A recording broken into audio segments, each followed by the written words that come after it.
السلام عليكم ورحمة الله تعالى وبركاته إلى قناة شؤون خليجية مشاهدينا الكرام، حيث سنبث بعد قليل مباراة إنجلترا ضد إيران عبر هذه القناة مشاهدينا الكرام، ليكون بثا مغلوق مشاهدينا الكرام، أي للمشتركين في القناة فقط.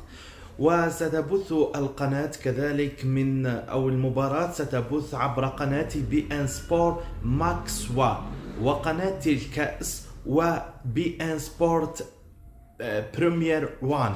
مشاهدينا الكرام، مباراة إيران وإنجلترا هي مباراة جد مهمة للمنتخب الإيراني، ومهمة وليست بجادة كبيرة للمنتخب الإنجليزي، لأن المنتخب الإنجليزي هو الوفير ومحظوظ بهذه المباراة ومرشح أن يفوز بنتيجة كبيرة جدا. مشاهدينا الكرام، عبر قناة شؤون خليجية سنكون بتغطية مباشرة وحصرية لكأس العالم قطر 2022، حيث أمس قمنا ببث مباشر لافتتاح مباريات كأس العالم.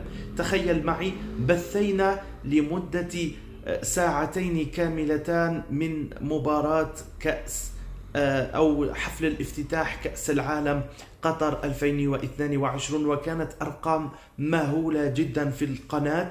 لتابع هذا البث المباشر، لديكم تعليقات هل كان جيدا وكان بتقنية ال HD؟ واليوم نحاول بث مباراة إيران ضد إنجلترا. كل التوفيق للمنتخب الإنجليزي، إن شاء الله يفوز على إيران التي تحارب السعودية بدون شك، ونحن مع المملكة العربية السعودية.